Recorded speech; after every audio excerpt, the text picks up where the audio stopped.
I can do that. Sure. Alright, so before we get started, here are the pages I will be using during this process. Here you can download my booster pack. Here is where you can download HDRs. That's where we'll be using for lightening the scene in After Effects. And I will be using the plugin Saber by Video Copilot. It's free. You probably have seen it more than you think, but it's amazing. Go for it. When you download the file itself, what you're gonna do is you're gonna go and drag it open to Blender, and that's how it will look. All you need to do from here is to apply your own texture. And that can be done by opening up the Photoshop file, which is included in the zip file that you can download from my Gumroad. And you will have a UV grid and a default background, just basic stuff. For this example, I've already created my own little booster pack. So you're gonna save it as your texture in PNG format. There we go. Let's call it texture, template, copy, whatever. Save it. We will, and in Blender then, just open and go into the where you saved your texture, apply it. With that being done, the next step is to just export it as a .glb, and you can do that by go to File, Export, and GLTF 2.0 GLTF. I already have saved one here, but I'm gonna just overwrite it and save. And then we jump into After Effects. In After Effects, we're starting off by just dragging the .glb that we just exported from Blender into the project and then into our composition. Now with the 3D model inside of After Effects, before we get going, let's just quickly do a background. So I'm right-clicking, new solid, it's called background, and we are going to create a similar-ish looking background as in Pokémon TCG by going to Effects and Presets, Gradient, there we go, and apply to the background. Then we're going to change the color top left to a bluish tone, to bluish white, around there, and bottom right, and the other two just plain white. Next we're gonna apply our HDR in here. In this example, I will be using the Bloomfield Sunrise, and how to do it is quite simple. You just drag in your HDR file, and then we're gonna right-click, New Light. Environment light, make sure the light type is set to environmental, cast shadow is checked on, and you can also check if your 3D model has cast shadow on. Then in environmental light, source, we're gonna set the source to the HDR we choose, and now the HDR light data is being put onto the 3D model. So I'd just like to increase it slightly, there we go. And now if we press C, we can start to turn it around and look at it, and it looks marvelous. Next, we're going to animate it. You can do it in several ways. You can create a camera, you can create a camera connected to null for a little bit more control.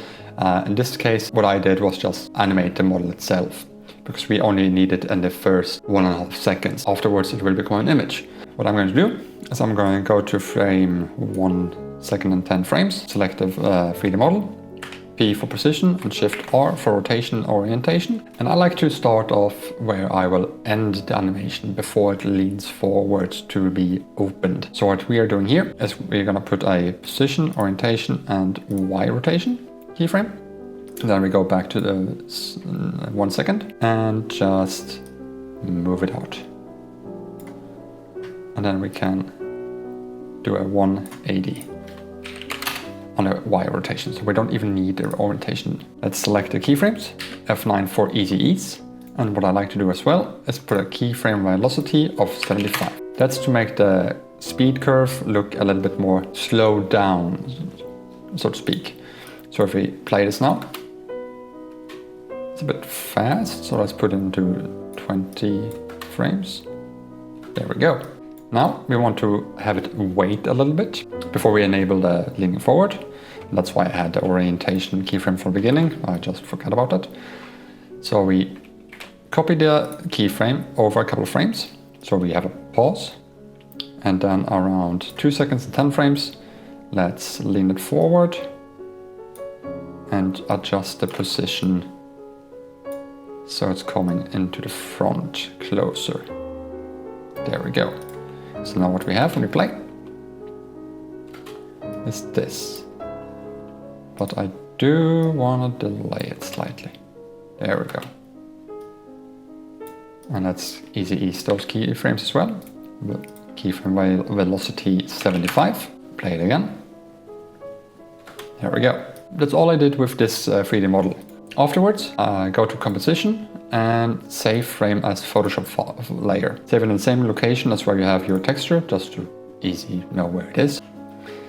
What we will do now is, because this is a 3D model without an opening, we are going to just cut the top part in Photoshop. So the top part and the bottom part will be separate and just images, so to speak. Inside of Photoshop, what we're going to do is we're going to open the saved frame that we created in After Effects. Disable the background, disable the HDR because we don't need it here.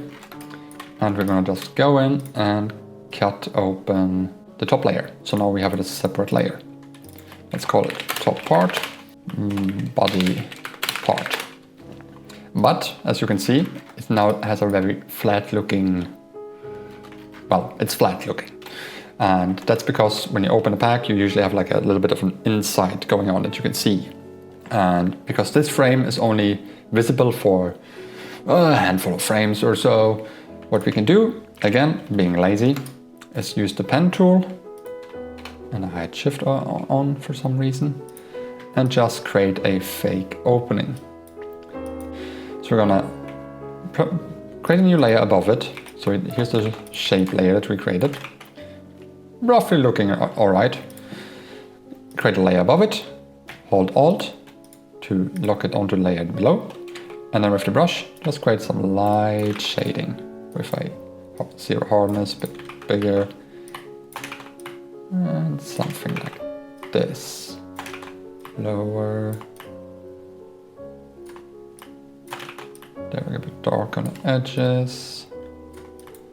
There we go, and then let's put some highlight. There we go. From afar, it looks like a little opening. So we can just merge those, call it inside part, and now we have all what we need. We have the top part, body part, and inside part. So let's just save this as PSD, go back to After Effects, Project, and drag it in. Add it to the layer, composition, good stuff. Open up the composition and just copy those layers into your main comp. As you see, it's still the same frame as we had with the 3D model. So we're just gonna Control-Shift-D, move them upwards, and cut away. The next part is the opening of the package. And the little zip opening animation I did was done with Saber. Again, you can download Saber for free and use it from this link. I'll provide all the links in the description. And what we're going to do is we're going to create a new solid, call it Zipper, lower the opacity just so we see what we're doing for now. And with the pen tool select and the zipper selected, zipper layer, just draw a line. Opacity back up, and then in effects and presets, search for Saber and drag it to your zipper layer. Down in render settings, we can go to composition settings and turn it to transparent, and custom core, we're going to core type, layer mask. From here on up, all we need to do is animate the offset of the end and start points. So what we're going to do is we're going to turn off the end offset to 0. Set as keyframe for end offset and start offset. Move forward a couple of frames and then just turn on start offset and the end offset.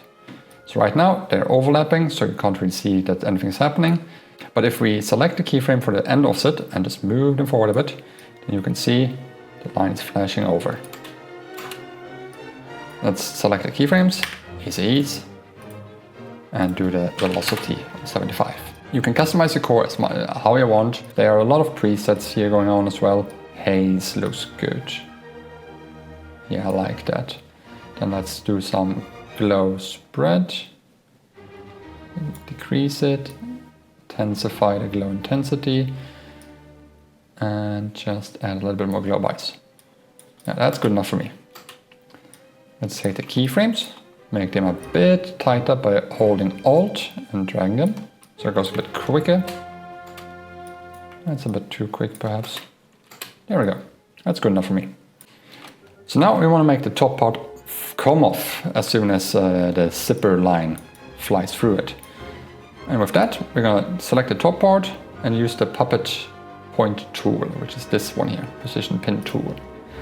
So we're gonna just do some points here, here, and there. Looking good. Are they applied? Here, there they are, great. And now adjacent with the zipper, so the zipper is starting to open here.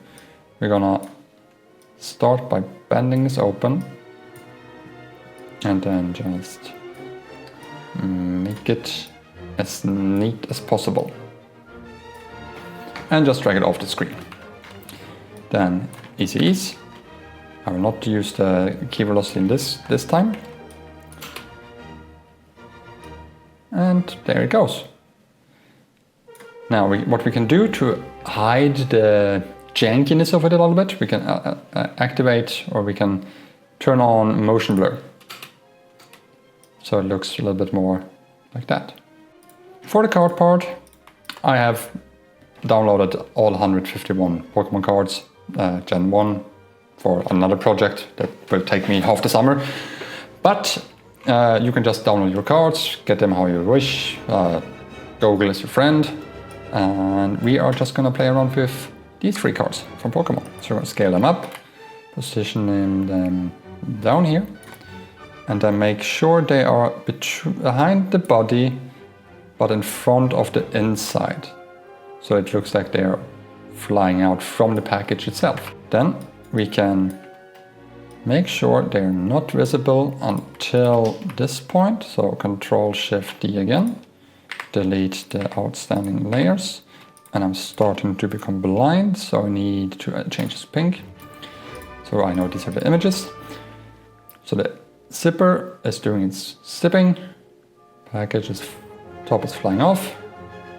And around here we can start to change the position. So we mark a keyframe, go on some frames, and the more cards you have, the longer the stack will be. But we are just gonna grab them and pull them up. And simultaneously, we're gonna select the inside part and the body part. And in the middle of this, press P, do a keyframe, move forward, and then pull it down. And don't forget the inside part, because otherwise it will just stick around and fly there. Now, all the cards are coming up simultaneously, which we do not want. So we're going to select the second card, move it forward a bit, and the first card, move it up last. So we have this stack ladder going on here. So now the last card's coming out, whoosh,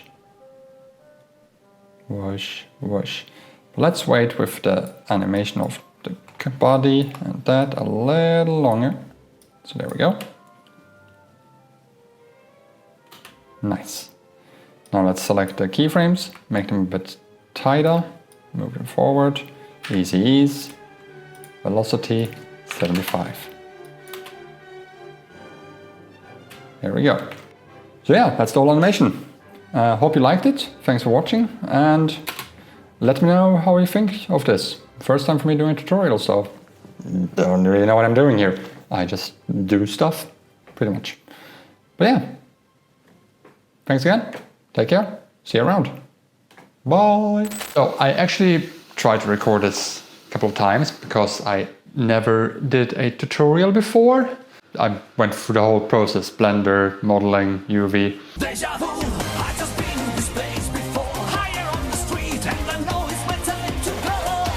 But I just figured it will be easier to just provide a model ready to use, smack on the texture and start animating. So this is my first tutorial.